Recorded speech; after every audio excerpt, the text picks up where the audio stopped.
ನಮಸ್ಕಾರ, ಕನಸು ನ್ಯೂಸ್ಗೆ ಸ್ವಾಗತ. ನಾನು ನಿಮ್ಮ ರಾಮಕೃಷ್ಣ ಸಿಡಿ. ಈಗ ವಾರ್ತೆಗಳ ವಿವರ. ಕೇರಳ 2 ಚಲನಚಿತ್ರ ಶಾಸಕರಾದ ಗಾಲಿ ಜನಾರ್ದನ್ ರೆಡ್ಡಿ ಬೆಂಬಲಿಗರಿಂದ ಗಂಗಾವತಿಯಲ್ಲಿ ಉಚಿತ ಪ್ರವೇಶ. ಗಂಗಾವತಿ ಚಂದ್ರಹಾಸ ಚಲನಚಿತ್ರ ಮಂದಿರದಲ್ಲಿ ಗಂಗಾವತಿಯ ಕಾಲೇಜ್ ವಿದ್ಯಾರ್ಥಿನಿಯರಿಗೆ ಹಾಗೂ ಮಹಿಳೆಯರಿಗೆ ಉಚಿತ ಪ್ರವೇಶ. ಗಂಗಾವತಿ ವಿಧಾನಸಭಾ ಕ್ಷೇತ್ರದ ಶಾಸಕ ಗಾಲಿ ಜನಾರ್ದನ್ ರೆಡ್ಡಿ ಅವರ ಬೆಂಬಲಿಗರಾದ ಬಿಜೆಪಿ ತಾಲೂಕಾ ಅಧ್ಯಕ್ಷರು ಚಂದ್ರಶೇಖರ್ ಹಾಗೂ ಬಿಜೆಪಿ ಯುವ ಮುಖಂಡರುಗಳಿಂದ ಕಾಲೇಜ್ ವಿದ್ಯಾರ್ಥಿನಿಯರಿಗೆ ಹಾಗೂ ಮಹಿಳೆಯರಿಗಾಗಿ ಉಚಿತ ಪ್ರವೇಶ ಕೇರಳ 2 ಚಲನಚಿತ್ರ ವೀಕ್ಷಿಸಲು ಚಂದ್ರ ಚಿತ್ರಮಂದಿರದಲ್ಲಿ ಆಯೋಜಿಸಲಾಗಿತ್ತು. ಈ ಸಂದರ್ಭದಲ್ಲಿ ವಿರೂಪಾಕ್ಷಪ್ಪ ಸಿಂಗ್ನಾಳ್ ಬಿಜೆಪಿ ಮುಖಂಡರು, ಸಂತೋಷ್ ಖೇಲೋಜಿ ಬಿಜೆಪಿ ಮುಖಂಡರು, ಅಯ್ಯನಗೌಡರು, ರಮೇಶ್ ಹೊಸಮಲಿ, ದೀಪಕ್ ಬಾಂಟ್ಯ, ಕುಮಾರ್ ಹೂಗಾರ್ ಹಾಗೂ ಬಿಜೆಪಿ ಯುವ ಮುಖಂಡರುಗಳು, ಯುವಕರು ಇನ್ನಿತರರು ಇದ್ದರು. ಹಾಗೂ ಇದೇ ವೇಳೆಯಲ್ಲಿ ಕೇರಳ 2 ಚಲನಚಿತ್ರವು ಗಂಗಾವತಿಯ ಚಂದ್ರಹಾಸ್ ಚಿತ್ರಮಂದಿರದಲ್ಲಿ ಬಹುತೇಕ ಮಹಿಳೆಯರು ವೀಕ್ಷಿಸಲು ಬಂದಿರುವ ಕಾರಣ ಬಿಜೆಪಿ ತಾಲೂಕಾ ಅಧ್ಯಕ್ಷರು ಹಾಗೂ ಯುವ ಮೋರ್ಚಾ ಹಾಗೂ ಹಿಂದೂ ಜಾಗೃತಿ ಸಮಿತಿ ಸದಸ್ಯರು, ಯುವಕರು ಯಾವುದೇ ತರಹದ ಅವಘಡ ನಡೆಯದಂತೆ ಭದ್ರತೆಗಾಗಿ ನೋಡಿಕೊಳ್ಳಲು ಚಂದ್ರಹಾಸ್ ಚಿತ್ರಮಂದಿರದ ಮಾಲೀಕರ ಸಹಕಾರದೊಂದಿಗೆ ಪೊಲೀಸ್ ಸಿಬ್ಬಂದಿಗಳು ಹಾಗೂ ಒಂದು ಪೊಲೀಸ್ ವ್ಯಾನ್ ಜೊತೆಗೆ ನಗರ ಪೊಲೀಸ್ ಠಾಣೆ ಅಧಿಕಾರಿಗಳು ಭದ್ರತೆಗಾಗಿ ಸಹಕರಿಸಿದರು.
ದಿನಾಂಕ 17 ಅಂದ್ರೆ ಇವತ್ತಿನ ದಿವಸ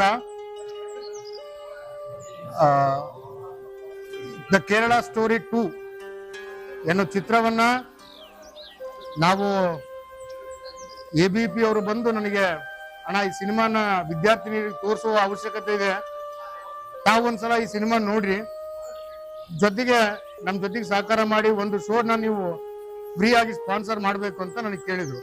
ನಾನು ಮೊನ್ನೆ ದಿವಸ ನಮ್ಮ ಏರೂರು ಮೋದಿ ಅವರು ಒಂದು ಶೋನ ಫ್ರೀ ಆಗಿ ಆರ್ಗನೈಸ್ ಮಾಡಿದ್ರು. ಆ ಶೋಕ್ಕೆ ನಾನು ಬಂದಿದ್ದೆ. ಆ ಸಿನಿಮಾ ನೋಡಿದ ತಕ್ಷಣ ಯಾಕೋ ನನಗೂ ಗೊತ್ತಿಲ್ಲ, ಇದನ್ನ ನಾವು ತೋರಿಸ್ಲೇಬೇಕು. ಅದು ಎಕ್ಸ್ಪೆಷಲಿ 10ನೇ ತರಗತಿ 9 ಅಂತಾನು ತಗೊಂಡ್ರೆ ಪರವಾಗಿ ತಪ್ಪೇನಿಲ್ಲ. 9, 10 PUC first year, second year, especially ಈ 4 ಅಂದ್ರೆ 15, 16, 17, 18 ವಯಸ್ಸಿನ ವಿದ್ಯಾರ್ಥಿನಿಯರಿಗೆ, ಮಹಿಳೆಯರಿಗೆ ನಾವು ಈ ಸಿನಿಮಾನ ತೋರಿಸಲೇಬೇಕು ಅನ್ನೋ ಉದ್ದೇಶದಿಂದ ಇವತ್ತು ನಾನು ABOP ಅವರಿಗೆ ಹೇಳಿದೆ, ನೋಡಿ ಇದನ್ನ ದಯವಿಟ್ಟು ಕಾಲೇಜ್ ವಿದ್ಯಾರ್ಥಿನಿಗೆ ಮಾತ್ರ ನಾವು ಅವಕಾಶ ಮಾಡ್ಕೊಳ್ಳೋಣ, ಮುಂದೆ ಅವಕಾಶ ಇದ್ರೆ ಇನ್ನೂ ಸಿನಿಮಾ ನಡೆಸ್ತೀನಿ ಅನ್ನೋ ಥಿಯೇಟರ್ ಅವರು ಹೇಳಿದ್ರೆ ಮುಂದೆನೂ ನಾವು ನಡೆಸೋಣ ಅಂತ ಅವ್ರಿಗೆ ಹೇಳಿದೆ. ಅವರು ಸಹ ಸಾಕಷ್ಟು ಕಾಲೇಜ್ಗಳಿಗೆ ಅಡ್ಡಾಡಿ ಇವತ್ತು ಸುಮಾರು ಒಂದು 3-4 ಕಾಲೇಜಿಂದ ವಿದ್ಯಾರ್ಥಿನಿಯರು ಬಂದಿದ್ದಾರೆ. ಇವತ್ತು ನಾವು ಶೋ ಫ್ರೀ ಆಗಿ ಶೋನ ತೋರಿಸ್ತಾ ಇದೀವಿ. ಇದು ಪ್ರತಿಯೊಬ್ಬ ಹಿಂದೂ ಮಹಿಳೆಯರು ನೋಡ್ಲೇಬೇಕಾದಂತ ಸಿನಿಮಾ. ಯಾಕಂದ್ರೆ ಯಾವ ರೀತಿ ಹಿಂದೂ ಸಮಾಜದ ಮೇಲೆ ದೌರ್ಜನ್ಯ ಆಗುತ್ತೆ, ಅದಕ್ಕಾಗಿ ಎಂತೆಂತ ಸಂಘಟನೆಗಳು ಕೆಲಸ ಮಾಡ್ತವೆ, ಆ ಮಹಿಳೆಯರನ್ನ ಕರ್ಕೊಂಡು ಹೋಗ್ಬಿಟ್ಟು ಯಾವ ರೀತಿ ಹಿಂದೂ ಮಹಿಳೆಯರನ್ನ ಒಂದು ಕೆಟ್ಟ ಹೀನಾಯ ಪರಿಸ್ಥಿತಿಯಲ್ಲಿ ನೋಡ್ತಾರೆ, ಅವ್ರನ್ನ ಯಾವ ರೀತಿ ಹೇಳ್ಬೇಕು ಗೊತ್ತಾಗಲ್ಲ, ಅಷ್ಟು ಕ್ರೂರವಾಗಿ ನಡ್ಕೊಂತಾರೆ. ದಯವಿಟ್ಟು ಇದನ್ನ ಎಲ್ಲಾ ಮಹಿಳೆಯರು, ಹಿಂದೂ ಮಹಿಳೆಯರು ನೋಡ್ಲೇಬೇಕು. ಅದು ನೋಡಿದಾಗ ಮಾತ್ರ, ಯಾಕಂದ್ರೆ ತಂದೆ ತಾಯಿ ಕಷ್ಟಪಟ್ಟು ಅವ್ರು ಓದಿಸಿರ್ತಾರೆ, ಆದ್ರೆ ತಂದೆ ತಾಯಿನ ಮಾತು ಕೇಳುವಂತ ಪರಿಸ್ಥಿತಿಯಲ್ಲಿ ಆ ಮಹಿಳೆಯರು ಇರಂಗಿಲ್ಲ. ತಾವು ಅದನ್ನ ಆ ಪರಿಸ್ಥಿತಿ ಯಾವ ರೀತಿ ತಾವು ಮುಂದೆ ಅನುಭವಿಸ್ತಾರೆ ಅನ್ನೋ ಒಂದು ಒಳ್ಳೆ ಚಿತ್ರಣವನ್ನ ಈ ಸಿನಿಮಾ ಕೊಟ್ಟಿದೆ. ದಯವಿಟ್ಟು ಹಿಂದೂ ಮಹಿಳೆಯರು, ನಾವೆಲ್ಲ ಯುವಕರೆಲ್ಲ ಸೇರಿ ಮನೆಗಿರೋ ಮಹಿಳೆಯರನ್ನ ನಾವು ಕರೆಸ್ಬೇಕು, ತೋರಿಸ್ಬೇಕು ಈ ಸಿನಿಮಾನ.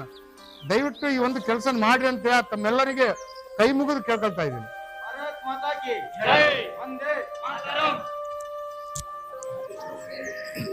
ಮಾತಾಡ್ತೀರಾ?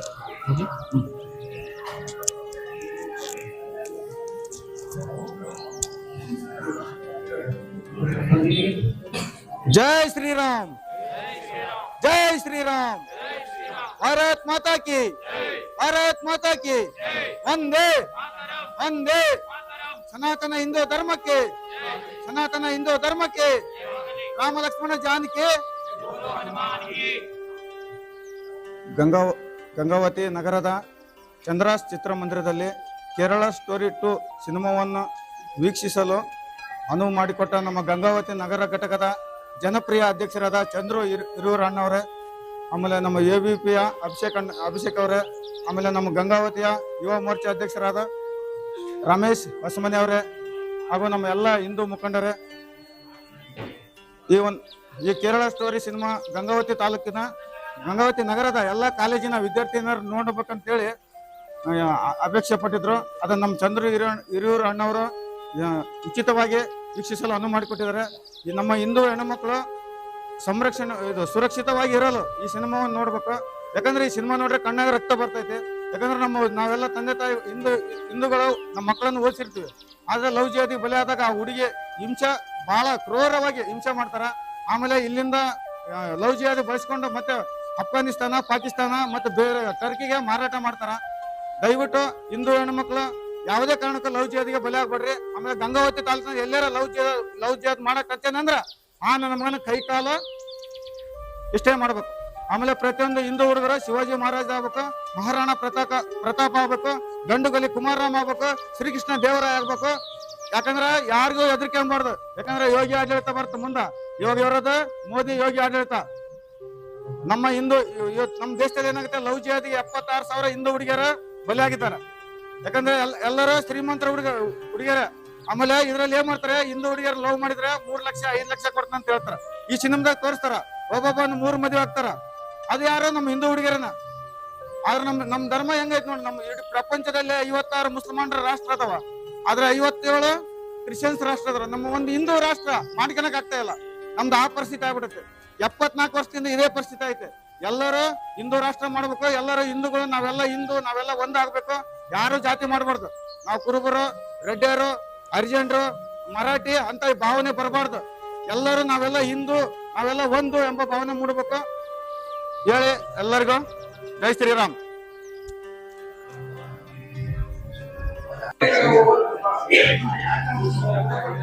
ಇವತ್ತಿನ ದಿನ ಏನು ಚಂದ್ರ ಚಿತ್ರಮಂದಿರದಲ್ಲಿ ನಮ್ಮ ABP ಅವರ ಸಹಯೋಗದಿಂದ, ಅದೇ ರೀತಿ BJP ನಗರಾಧ್ಯಕ್ಷ ಚಂದ್ರು ಹಿರೂರವರ ಸಹಕಾರದೊಂದಿಗೆ ಕೇರಳ ಸ್ಟೋರಿ 2 ಚಿತ್ರವನ್ನು ಫ್ರೀಯಾಗಿ ಮಹಿಳೆಯರಿಗೆ ಆಯೋಜನೆ ಮಾಡಲಾಗಿದೆ. ಏನಪ್ಪಾ ಅಂದ್ರೆ ಇವತ್ತಿನ ಮಹಿಳೆಯರಿಗೆ ಎಷ್ಟು ಜಾಗೃತ ಆಗಿರ್ಬೇಕಂತಂದ್ರೆ, ಕೆಲವೊಂದು ಘಟನೆಗಳು ಗೊತ್ತಿರ್ತವೆ ಮಹಿಳೆಯರಿಗೆ, ಆದ್ರೆ ಹೇಳಿದ್ರವ್ರಿಗೆ ತಿಳಿದುಕೊಳ್ಳಕ್ಕೆ ಬರ್ತಕ್ಕಂಥ ಸಮಾನ ಇರಲ್ಲ. ಯಾಕಂದ್ರೆ ಕೆಲವೊಬ್ರು ಹೇಳಿದ್ರೆ ಏನೋ ಹಂಗೆ ಹೇಳ್ತಾರೆ ಬಿಡು, ಏನು ಹೇಳ್ತಾರೆ ಬಿಡು ಅಂತ ತಿಳ್ಕೊಂಡು ಬಿಟ್ಬಿಡ್ತೀರಾ. ಆದ್ರೆ ಇವತ್ತಿನ ಏನು ಯುವಕರು ಎಲ್ಲರೂ ಏನು ಎಲ್ಲರೂ ಹೆಣ್ಣು ಮಕ್ಕಳು ನಮ್ಮ ತಂಗಿಯವರೇ, ನಮ್ಮ ಅಕ್ಕನವರೇ, ನಮ್ಮ ಮನೆಯವರು ಅಂತ ಹೇಳಿ ತಿಳ್ಕೊಂಡು ಎಲ್ಲರಿಗೂ ಒಂದು ಅವಕಾಶ ಮಾಡಿಕೊಟ್ಟಿದ್ದಾರೆ ಫ್ರೀ ನೋಡ್ಲಿಕ್ಕೆ. ದಯಮಾಡಿ ನಮ್ಮ ಯುವಕ ಹೆಣ್ಮಕ್ಳು, ಕಾಲೇಜ್ ಹೆಣ್ಮಕ್ಳು ನೀವು ಕೇರ್ಫುಲ್ ಆಗಿರ್ಬೇಕು. ಯಾಕಂದ್ರೆ ಇವತ್ತಿನ ದಿನದಲ್ಲಿ ಮರಳು ಮಾಡ್ತಿದ್ದಾರೆ. ಅವ್ರದೇ ಆದಂತ 100 ಸಂಘಟನೆಗಳು ಇಟ್ಕೊಂಡು ಏನೋ ಮಾಡ್ತೀವಿ, ಹಂಗ್ ಮಾಡ್ತೀವಿ, ಈ ತರ ಮಾಡ್ತೀವಿ, ಆ ತರ ನೋಡ್ಕೊಂತ ಒಂದು ಮರಳು ಮಾಡ್ತೀವಿ. ಅದಕ್ಕೆ ಯಾವತ್ತು ಬಲಿ ಹಾಕ್ಬೇಡ್ರಿ. ದಯಮಾಡಿ ಎಲ್ಲಾ ಏನ್ ಗಂಗಾವತಿ ಇರ್ತಕ್ಕಂಥ ಎಲ್ಲಾ ಮಹಿಳೆಯರು ಬಂದು ಇವತ್ತೇನು ಚಂದ್ರವರು ಆಯೋಜನೆ ಮಾಡಿದರೆ, ಸಂಜೆ ನಮ್ಮ ದೀಪಕ್ ಬಾಂಡೇರ್ ಕೂಡ ಆಯೋಜನೆ ಮಾಡಿದರೆ, ನಾಳೆ ನಾಡಿದ್ದು ಇನ್ನೊಂದು ಆಯೋಜನೆ ಮಾಡಕ್ ಪ್ಲಾನ್ ಮಾಡ್ತಿದೀವಿ. ಎಲ್ಲ ಹೆಣ್ಮಕ್ಳು ದಯಮಾಡಿ ಬಂದು ನಿಮ್ಮ ಜಾಗೃತಿ ನಿಮ್ಮ ಕೈಲಿದೆ, ನೀವು ದಯವಿಟ್ಟು ನೋಡ್ಬೇಕಂತ ಹೇಳಿ ನಾನು ಕೇಳ್ಕೊಳ್ತೇನೆ. ಎಲ್ರಿಗೂ ನಮಸ್ಕಾರ. ಕೇರಳ ಸ್ಟೋರಿ 2 ಮೂವಿ ಇವತ್ತು ಮಧ್ಯಾಹ್ನ ಮತ್ತು ಸಾಯಂಕಾಲ ಮೂವಿಯನ್ನು ಫ್ರೀ ಮಾಡಿದ್ದೀವಿ. ಸೊ ಯಾರ್ಯಾರಿಗೂ ಅವಶ್ಯಕತೆ ಇದೆ ಎಲ್ಲ ಮಹಿಳೆಯರು, ಗಂಗಾವತಿಯ ತಾಲೂಕು ಎಲ್ಲ ಮಹಿಳೆಯರಿಗೆ ಮತ್ತು ವಿದ್ಯಾರ್ಥಿನಿಯರಿಗೆ ನೋಡ್ಬೇಕಂತೇಳಿ ವಿನಂತಿ ಮಾಡುತ್ತೇನೆ. ಹಾಗೆ ಕೆಲವು ದಿನ ಆದ್ಮೇಲೆ ಇದೇ ಮೂವಿ ಇದೆ ಅಲ್ಲ, ಬೇರೆ ಬೇರೆ ಆ್ಯಪಲ್ಲಿನೂ ಬರುತ್ತೆ. ಸೊ ಯಾರು ನೋಡಿಲ್ಲ ಅವರು ಥಿಯೇಟ್ರಲ್ಲಿ ಬಂದು ಅವರು ಮೊಬೈಲಲ್ಲಿ ನೋಡ್ಬೇಕಂತೇಳಿ ವಿನಂತಿ ಮಾಡುತ್ತೇನೆ. ಹಾಗೆ ಇನ್ನೊಂದು ಮಾತು ಹೇಳ್ತೇನೆ, ನಮ್ಮೆಲ್ಲ ಹಿಂದೂ ಗಂಗಾವತಿ ತಾಲೂಕಿನ ಹಿಂದೂ ಮಹಿಳೆಯರಿಗೆ, ಹುಡುಗಿಯರಿಗೆ ಎಲ್ಲರಿಗೂ ನಾನು ಒಂದು ಮನವಿ ಮಾಡ್ತೀನಿ. ನಿಮಗೆ ಏನಾದರೂ ಯಾರಾದರೂ ತೊಂದರೆ ಮಾಡ್ತಿದ್ದಾರೆ, ಏನಾದರೂ ಹಿಂಸೆ ಮಾಡ್ತಿದ್ದಾರೆ ಅಂತಂದ್ರೆ ನಮ್ಮ ಗಂಗಾವತಿಯ ತಾಲೂಕಿನ ಎಲ್ಲ ಹಿಂದೂ ಸಂಘಟನೆ ನಿಮ್ಮ ಜೊತೆ ಇದ್ದೀವಿ. ಯಾವಾಗಾದ್ರೂ ಏನಾದರೂ ತೊಂದರೆ ಇದ್ರೆ ನಮಗೆ ನೀವು ಸಂಪರ್ಕ ಮಾಡಿ, ನಾವು ಯಾವಾಗಲೂ ನಿಮ್ಮ ಜೊತೆ ಆಗಿರ್ತೀವಿ ಅಂತೇಳಿ ನಾನು ಒಂದು ಮಾತನ್ನು ಮುಗಿಸ್ತೀನಿ. ಇವತ್ತೇನು 17ನೇ ತಾರೀಕು ಮಧ್ಯಾಹ್ನದ 2 ಗಂಟೆ ಶೋ ಅನ್ನ ಅಖಿಲ ಭಾರತೀಯ ವಿದ್ಯಾರ್ಥಿ ಪರಿಷತ್ತಿನ ವಿದ್ಯಾರ್ಥಿ ಕಾರ್ಯಕರ್ತರು, ವಿದ್ಯಾರ್ಥಿನಿಯರಿಗೆ ಉಚಿತ ಕೇರಳ ಸ್ಟೋರಿ ಮೂವಿ 2 ಅನ್ನ ತೋರಿಸ್ಬೇಕಂತೇಳಿ ನಿರ್ಣಯವಾಯಿತು. ನಿರ್ಣಯ ಆದಂತ ಸಂದರ್ಭದಲ್ಲಿ ಗಂಗಾವತಿ ನಗರದಲ್ಲಿರ್ತಕ್ಕಂಥ ಎಲ್ಲಾ ಕಾಲೇಜು ವಿದ್ಯಾರ್ಥಿನಿಯರು ಅತ್ಯುತ್ತಮ ಒಂದು ನಮಗೆ ಆಶ್ವಾಸನೆ ಕೊಡೋದ್ರ ಮುಖಾಂತರ ಪ್ರತಿಯೊಂದು ಕಾಲೇಜಿನಿಂದ ವಿದ್ಯಾರ್ಥಿನಿಯರು ಅತಿ ಹೆಚ್ಚು ಸಂಖ್ಯೆಯಲ್ಲಿ, ನಮ್ಮ ಅಪೇಕ್ಷೆ ಇದ್ದಿದ್ದು 600 ಸಂಖ್ಯೆಯ ಭರ್ತಿ ಇರೋದು 700, ಆದ್ರೆ ನಮಗೆ ವಿದ್ಯಾರ್ಥಿಗಳು ಬಂದಿದ್ದು ಸುಮಾರು 1000ಕ್ಕೆ ಹೆಚ್ಚು. ಅದೇ ರೀತಿ ನಾವು ಈಗ 2 ಗಂಟೆ ಶೋ ಅನ್ನ ನಾವು ಆಯೋಜನೆ ಮಾಡಿದ್ವಿ. ನಾವು ಅಖಿಲ ಭಾರತ ವಿದ್ಯಾರ್ಥಿ ಪರಿಷತ್ತಿಂದ ಆಯೋಜನೆ ಮಾಡ್ಬೇಕಾದ್ರೆ ನಾವು ಹಿರಿಯರಾಗಿರ್ತಕ್ಕಂಥ ಚಂದ್ರು ಹಿರೂರಣ್ಣ ಅವ್ರನ್ನ ನಾವು ಕೇಳಿಕೊಂಡಾಗ, ಚಂದ್ರು ಹಿರೂರಣ್ಣ ಅವರು ಯಾವುದೇ ತಾರತಮ್ಯ ಏನು ಒಂದು ಕ್ಷಣ ಕೂಡ ಯೋಚನೆ ಮಾಡದೆ ವಿದ್ಯಾರ್ಥಿನಿಯರಿಗೆ ತೋರಿಸಲೇಬೇಕಾಗಿರ್ತಕ್ಕಂಥ ಚಿತ್ರೀಕರಣ ಇದು ಆಗಿದ್ದು, ನಾವು ವಿದ್ಯಾರ್ಥಿ ಪರಿಷತ್ತಿನಿಂದ ನೀನು ಆಯೋಜನೆ ಮಾಡು, ಅದನ್ನ ಮುಂದಿನ ಶೋ ಅನ್ನ ನೋಡ್ತಕ್ಕಂಥದ್ದು ನನಗೆ ಬಿಟ್ಬಿಡ ಅಂತೇಳಿ ಚಂದ್ರು ಹಿರೂರಣ್ಣ ಅವರು ನಮಗೆ ಸಾಥ್ ಕೊಡೋದ್ರ ಮುಖಾಂತರ ಒಂದು ನಮಗೆ ಬೆಂಬಲವಾಗಿ ನಿಂತಿದ್ದಾರೆ. ಅದೇ ರೀತಿ ವಿದ್ಯಾರ್ಥಿನಿಯರು ಕೂಡ ಯಾವುದೇ ರೀತಿ ತಾರತಮ್ಯ ಮಾಡದೆ ಎಲ್ಲಾ ವಿದ್ಯಾರ್ಥಿನಿಯರು ಈ ಫಿಲಿಂ ನೋಡ್ಲಿಕ್ಕೆ ಸುಮಾರು ಸಾವಿರಾರು ಸಂಖ್ಯೆಯಲ್ಲಿ ವಿದ್ಯಾರ್ಥಿನಿಯರು ಬಂದ್ರು. ಸುಮಾರು ಇನ್ನೂ 200ರಿಂದ 300 ವಿದ್ಯಾರ್ಥಿಗಳು ಹೊರಗಡೆ ಇನ್ನೂ ಕಾಯ್ತಾ ಇದ್ದಾರೆ. ತದನಂತರ 5 ಗಂಟೆ ಶೋ ಕೂಡ ಬಾಂಟಿ ಅಣ್ಣವರು ಕೂಡ ಅದನ್ನ ಆಯೋಜನೆ ಮಾಡಿದ್ದಾರೆ. ಆ ಸಂದರ್ಭದಲ್ಲಿ ನಮ್ಮ ವಿದ್ಯಾರ್ಥಿ ಕಾರ್ಯಕರ್ತರು ಕೂಡ ಇನ್ನು ಕಾಯ್ತಿದ್ದಾರೆ, ವಿದ್ಯಾರ್ಥಿನಿಯರು ಕೂಡ ಕಾಯ್ತಿದ್ದಾರೆ. ಈ ಮೂವಿಯ ಒಂದು ತೋರ್ಸ್ಬೇಕಾಗಿರ್ತಕ್ಕಂಥ ಸಂಗತಿ ಯಾವಾಗ ಒದಗಿ ಬರ್ತದಂದ್ರೆ, ನಮ್ಮ ABP 2047 ಕಲ್ಪನೆಯನ್ನು ಇಟ್ಟುಕೊಂಡಿತ್ತು. ಕಾರಣ ಏನಂದ್ರೆ, ಭಾರತ 2047ರಲ್ಲಿ 100% ಲಿಟ್ರಸಿ ಆಗ್ಬೇಕಂತೇಳಿ ಪರಿಕಲ್ಪನೆ ಇಟ್ಟುಕೊಂಡು ಮುನ್ನಡೀತಾ ಇತ್ತು. ಆದ್ರೆ ಇವತ್ತಿನ ವರ್ತಮಾನದ ಒಂದು ಪರಿಸ್ಥಿತಿಗಳನ್ನ ನೋಡಿದಾಗ ನಾವು ಈ ಪರಿಸ್ಥಿತಿ ವರ್ತಮಾನದ ಜೊತೆಗೆ ಭವಿಷ್ಯತ್ತಿನ ಒಂದು ನಾವು ನೋಡ್ಕೋಬೇಕಾಗಿರ್ತಕ್ಕಂಥ ಪರಿಸ್ಥಿತಿ ಒದಗಿ ಬಂದಾಗ ಆ ಪರಿಸ್ಥಿತಿಯನ್ನ ನಾವು ಇವತ್ತಿರ್ತಕ್ಕಂಥ ವರ್ತಮಾನ ಪರಿಸ್ಥಿತಿಗಳನ್ನ ವಿದ್ಯಾರ್ಥಿನಿಯರಿಗೆ ನಾವೇನೋ ಥಿಯರಿ ಕ್ಲಾಸ್, ಪ್ರಾಕ್ಟಿಕಲ್ ಕ್ಲಾಸ್ ಅಂತ ಹೇಳ್ತೀವಿ. ವಿದ್ಯಾರ್ಥಿ ಪರಿಷತ್ ಥಿಯರಿಯಾಗಿ ನಾವು ಭಾಷಣಗಳು, ಹೋರಾಟಗಳು, ಕಾರ್ಯಕ್ರಮಗಳು ಮಾಡ್ತಿದ್ವಿ. ಆದ್ರೆ ಈ ಕೇರಳ ಸ್ಟೋರಿ ಮೂವಿ ವಿದ್ಯಾರ್ಥಿ ಪರಿಷತ್ಗೆ ಒಂದು ಪ್ರಾಕ್ಟಿಕಲ್ ಕ್ಲಾಸ್ ಆಯ್ತು ಅಂತ ಹೇಳಲಿಕ್ಕೆ ಇಷ್ಟಪಡ್ತೇನೆ. ವಿದ್ಯಾರ್ಥಿನಿಯರು ಇದರಿಂದ ಎಚ್ಚೆತ್ಕೊಳ್ಬೇಕು. ಯಾವುದಕ್ಕೆ ನಾವು ಬಲಿ ಆಗ್ತಿದೀವಿ, ಯಾವುದಕ್ಕೆ ನಾವು ಮೋಸ ಹೋಗ್ತಾ ಇದೀವಿ ಅಂತೇಳಿ ಈ ಮೂವಿ ನೋಡೋದ್ರ ಮುಖಾಂತರ ಎಚ್ಚೆತ್ಕೊಂಡು ತಮ್ಮ ಜೀವನವನ್ನ ತಂದೆ ತಾಯಿಯ ಒಂದು ಹದ್ದುಬಸ್ತಿನಲ್ಲಿ ನಮ್ಮ ಧರ್ಮದ ಆಧಾರಿತದ ಒಂದು ಜೀವನವನ್ನು ನಡೆಸ್ಕೊಡ್ಬೇಕಂತೇಳಿ ವಿದ್ಯಾರ್ಥಿನಿಯರಲ್ಲಿ ನಾ ಕೇಳಿಕೊಳ್ಳುತ್ತಾ, ಇವತ್ತಿನ ವಿದ್ಯಾರ್ಥಿಗಳು ಯಾವ ರೀತಿಯ ಒಂದು ಮನೋಭಾವನೆ ಇರಬೇಕಂದ್ರೆ, ನನ್ನ ಅಕ್ಕ ತಂಗಿಯರನ್ನ ನಾನು ರಕ್ಷಣೆ ಮಾಡಬೇಕೆಂಬ ಮನೋಭಾವ ನಮ್ಮ ವಿದ್ಯಾರ್ಥಿ ಪರಿಷತ್ತಿನ ಕಾರ್ಯಕರ್ತರು, ಯುವಕರು, ಹಿರಿಯರಲ್ಲಿ ರಕ್ಷಣೆ ಮನೋಭಾವ ಬರಬೇಕು. ಇವತ್ತಿನ ವಿದ್ಯಾರ್ಥಿನಿಯರಲ್ಲಿ ಜಾಗೃತ ಮನೋಭಾವ ಬರಬೇಕು. ಅಂದಾಗ ಮಾತ್ರ ನನ್ನ ಭಾರತ ಸನಾತನ ಹಿಂದೂ ರಾಷ್ಟ್ರ ಆಗ್ಲಿಕ್ಕೆ ಸಾಧ್ಯ ಅಂತ ಹೇಳಲಿಕ್ಕೆ ನಾನು ಇಷ್ಟಪಡ್ತೇನೆ. ಧನ್ಯವಾದಗಳು.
ಮಾಡಕ್ಕೆ ಕಾರಣ ಏನು ಅಂದ್ರೆ, ನಮ್ಮ ಭಾರತ ದೇಶದಲ್ಲಿ, ಯಾಕಂದ್ರೆ ಭಾರತ ದೇಶದಲ್ಲಿ ಅಂದ್ರೆ ಇಡೀ ಪ್ರಪಂಚದಲ್ಲಿ ಇರುವುದು ಒಂದೇ ಒಂದು ಹಿಂದೂ ದೇಶ, ಅದು ನಮ್ಮ ಭಾರತ ದೇಶ. ಸುಮಾರು 52 ಇಸ್ಲಾಂ ದೇಶಗಳಿದಾವೆ, 162 ಕ್ರಿಶ್ಚಿಯನ್ ದೇಶಗಳಿದಾವೆ. ಇರುವ ಒಂದೇ ಒಂದು ಹಿಂದೂ ದೇಶ ಅಂದ್ರೆ ಅದು ಭಾರತ. ಹಾಗಾಗಿ ಭಾರತ ದೇಶದ ಮೇಲೆ, ನಮ್ಮ ಮಹಿಳೆಯರ ಮೇಲೆ ಏನು ಹಲ್ಲೆ ನಡೀತಾ ಇದೆ, ಏನು ದೌರ್ಜನ್ಯ ನಡೀತಾ ಇದೆ, ನಮ್ಮ ಹಿಂದೂ ಮಹಿಳೆಯರನ್ನ ಯಾವ ರೀತಿ ಅನ್ಯ ಧರ್ಮೀಯರು ನಮ್ಮ ದೇಶದ ವಿದ್ಯಾರ್ಥಿನಿಯರನ್ನ, ಮಹಿಳೆಯರನ್ನ ಯಾವ ರೀತಿ ಒಂದು ಮೋಸದ ಜಾಲೆಯಲ್ಲಿ ಸಿಗಾಕಿ ಅವ್ರನ್ನ ಯಾವ ರೀತಿ ಯೂಸ್ ಮಾಡ್ಕೊಂತಾರೆ, ಅವರ ತಂದೆ ತಾಯಿ ಯಾವ ಕಷ್ಟವನ್ನು ಪಡ್ತಾರೆ. ಯಾಕಂದ್ರೆ ಮಗಳು ತಂದೆ ತಾಯಿ ಮಾತನ್ನ ಕೇಳೋ ಪರಿಸ್ಥಿತಿಲೇ ಇರಲ್ಲ. ಆ ರೀತಿ ಅವ್ರನ್ನ ಮೈಂಡ್ ವಾಶ್ ಮಾಡಿಬಿಟ್ಟಿರ್ತಾರೆ ಅವರು. ಬೇರೆ ಒಂದು ಹಲವಾರು ಸಂಘಟನೆಗಳು ಇದಕ್ಕಾಗಿ ನಮ್ಮ ಹಿಂದೂ ಮಹಿಳೆಯರನ್ನ ಮಾತ್ರ ಟಾರ್ಗೆಟ್ ಮಾಡಿ, ನಮ್ಮ ಹಿಂದೂ ಮಹಿಳೆಯರನ್ನ ಅನ್ಯ ಧರ್ಮಕ್ಕೆ ಮತಾಂತರಣ ಮಾಡಿ ಅವರಿಗೆ ಹಲವಾರು ಕಷ್ಟಗಳನ್ನು ಕೊಡ್ತಾರೆ. ಆ ಒಂದು ಸತ್ಯ ಘಟನೆ ಏನಿದೆ ಅದೇ ಈ ಕೇರಳ ಸ್ಟೋರಿ 2. ಸ್ಟೋರಿ 1 ನೋಡಿರ್ಬೋದು ತಾವೆಲ್ಲ. ಕೇರಳ ಸ್ಟೋರಿ 2 ಇದು. ದಯವಿಟ್ಟು ಹಾಗಾಗಿ ಹೇಳ್ತಾ ಇದ್ರಿ, ನಮ್ಮ ಮಕ್ಕಳ ಕಾಳಜಿಯನ್ನ ನಮ್ಮ ತಂದೆ ತಾಯಿಯಂದ್ರು ಮಾಡಲೇಬೇಕು. ಜೊತೆಗೆ ತಂದೆ ತಾಯಿಯ ಮಾತುಗಳನ್ನ ಮಕ್ಕಳು ಕೇಳಬೇಕು. ಅವರಿಗೆ ಕೆಟ್ಟದನ್ನ ಯಾರು ತಂದೆ ತಾಯಿ ಮಕ್ಕಳಿಗೆ ಕೆಟ್ಟದಾಗಬೇಕಂತ ಯಾರು ಬಯಸಲ್ಲ, ಯಾವ ತಂದೆ ತಾಯಿನೂ ಬಯಸಲ್ಲ. ನಿಮ್ಮ ತಲೆಯನ್ನ ತುಂಬಿ ನಿಮ್ಮ ತಲೆಗಳನ್ನ ಕೆಡಿಸಿ ಆ ರೀತಿ ನಿಮ್ಮನ್ನ ಮೋಸದ ಜಾಲೆಯಲ್ಲಿ ಸಿಗಾಕ್ತಾರೆ. ಹಾಗಾಗಿ ತಾವು ಯಾರೂ ಆ ಕಷ್ಟದಲ್ಲಿ ಬೀಳಬಾರ್ದು. ಇಲ್ಲಿರುವಂಥ ಇಷ್ಟು ಜನರಲ್ಲಿ ಒಬ್ಬರ ಜಾಲದಿಂದ ಹೊರ ಬಂದರೆ ಈ ಒಂದು ದೀಪಕ್ ಭಾಟಿಯಾ ಇವತ್ತು ಫ್ರೀ ಶೋ 5 ಗಂಟೆಯಿಂದ 7 ಗಂಟೆವರೆಗೂ ಫ್ರೀ ಇದೆ. ದೀಪಕ್ ಭಾಟಿಯಾ ಅಂತ ತೋರಿಸಿದ್ದಾರೆ. ಒಬ್ಬರು ಆ ಜಾಲದಿಂದ ಹೊರಗೆ ಬಂದರೆ ಸಾಕು, ಇದು ಮಾಡಿದ್ದಕ್ಕೆ ಸಾರ್ಥಕ ಆಗುತ್ತೆ. ಹಾಗಾಗಿ ದಯವಿಟ್ಟು ನಮ್ಮ ದೇಶ, ನಮ್ಮ ಧರ್ಮ ಏನಿದೆ ಇದು ಹಿಂದೂ ಸನಾತನ ಧರ್ಮ ನಾವು ಕಾಪಾಡ್ಕೊಳ್ಳೋ ಕರ್ತವ್ಯ ನಮ್ಮೆಲ್ಲರ ಕೈಯಲ್ಲಿದೆ. ಬೋಲೋ